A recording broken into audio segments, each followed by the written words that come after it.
কোরবানির পশুর হাটের আরো খবর জানাতে এই মুহূর্তে রাজধানীর তেজগাঁও পশুর হাট থেকে জানাচ্ছেন আমাদের সহকর্মী জাহিদুল ইসলাম। জাহিদ, পশুর হাটে আজকে সকাল থেকে বেচাকেনা কেমন দেখছেন?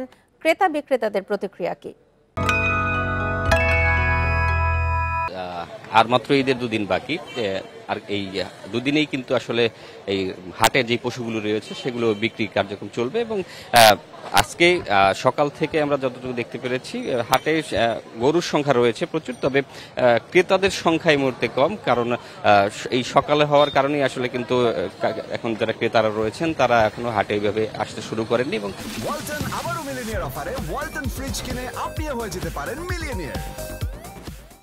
কিছুক্ষণ পরে 10টার পর থেকেই আসলে কাস্টমার সংখ্যা বাড়বে বলে আশা করা যাচ্ছে। আসলে ক্রেতারা যাদেরকে আমরা পেয়েছি তাদের সঙ্গে কথা বলার চেষ্টা করেছি, তারা কিন্তু আমাদেরকে অনেকটা সন্তোষ প্রকাশ করেছেন যে আসলে এবার গরুর হাটে দাম আসলে কিছুটা কম রয়েছে, আর মোটামুটি বলছেন তারা। আবার কিন্তু বিক্রেতারা কিন্তু বলছেন যে আসলে তারা সারা বছর এই গরুগুলোকে পালন করার পরে যেই খরচ তাদের যাচ্ছে আসলে সেই আশানুরূপ দাম তারা পাচ্ছেন না।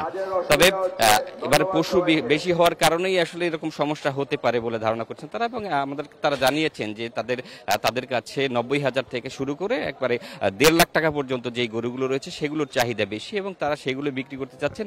এবং এছাড়া বড় যেই গরুগুলো রয়েছে সেগুলোর চাহিদা কিছুটা কম। এবার আপনারা জানেন যে আসলে গত যেই বছরগুলোতে যে সামাজিক যোগাযোগ মাধ্যমে যেরকম বড় গরু নিয়ে যেরকম হাইপ তোলা হতো, আসলে এবার কিন্তু সেরকম পরিস্থিতি নেই, এবং নানানভাবেই মানুষ এইগুলোকে এড়িয়ে চলছেন, যে কারণে এবার হাটগুলোতে কিন্তু সেরকম আগের মতো চাকচিক্য নেই, মানুষের আনাগোনা কম। এবং যারা রয়েছেন তারা কিন্তু আসলে সবাই গরু কিনতে আসছেন, গরু ছাগল এবং যে পশুগুলো রয়েছে এগুলো কেনার জন্যই আসছেন। আসলে সকাল থেকে আমরা দেখেছি, চেষ্টা করেছি মানুষের সঙ্গে কথা বলার, আসলে গত বছরগুলোর তুলনায় এবছর আসলে গরুর দাম কিরকম। ক্রেতারা সন্তোষ প্রকাশ করেছেন, এবং বিক্রেতারাও কিন্তু অনেক সময় বলছেন যে তারা যেই দাম পাচ্ছেন আসলে তাদের জন্য সম্পূর্ণ না হলেও তবে বাজার ব্যবস্থা ভালো আছে, সে কারণে তারা সন্তোষ প্রকাশ করছেন।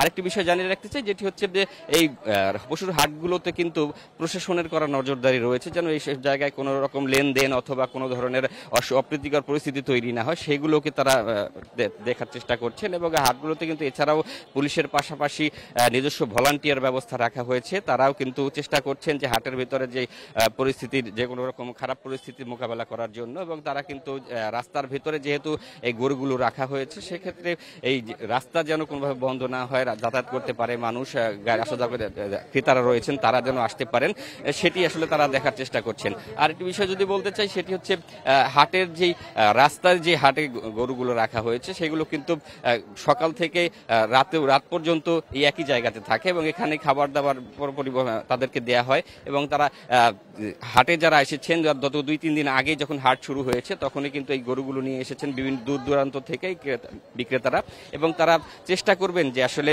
এই গরুগুলো যেন তাদেরকে ফিরিয়ে নিতে না হয় বাড়িতে, কারণ এর পরবর্তী যদি আবার তাদেরকে এই গরুগুলো পালন করতে হয় সেক্ষেত্রে এই খরচ আরো বেড়ে যাবে। সেক্ষেত্রে তারা চাচ্ছেন একটু কম হলেও যেন এবারের ঈদেই এই গরুগুলো বিক্রি করতে পারেন, এবং মানুষের যে ক্রয় ক্ষমতা রয়েছে সেই ক্রয় ক্ষমতার ভিতরে যেন আসলে মানুষ গরুগুলো কিনতে পারেন সেটিও তারা আসলে চেষ্টা করছেন। তবে আমরা কিছু জায়গায় ভিন্নতা দেখেছি, যেখানে অনেক ক্রেতারা রয়েছেন যারা নিজেদের দাম না পোষানোর কারণে কিন্তু তারা আসলে গরুগুলো বিক্রি করছেন না। এবং এখন পর্যন্ত যে পরিস্থিতি আমরা দেখছি সেটি কিন্তু স্বাভাবিক রয়েছে, এবং মানুষ যেভাবে বলছেন আমাদেরকে সেটি কিন্তু স্বাভাবিকই বলা যায়। আসলে আমরা এবছর গত 2 বছর যে গরু দেখেছি সেটি কিন্তু এবারের হাটটা অনেকটাই সুশৃঙ্খল রয়েছে, এভাবেই মানুষ আমাদেরকে জানাচ্ছেন।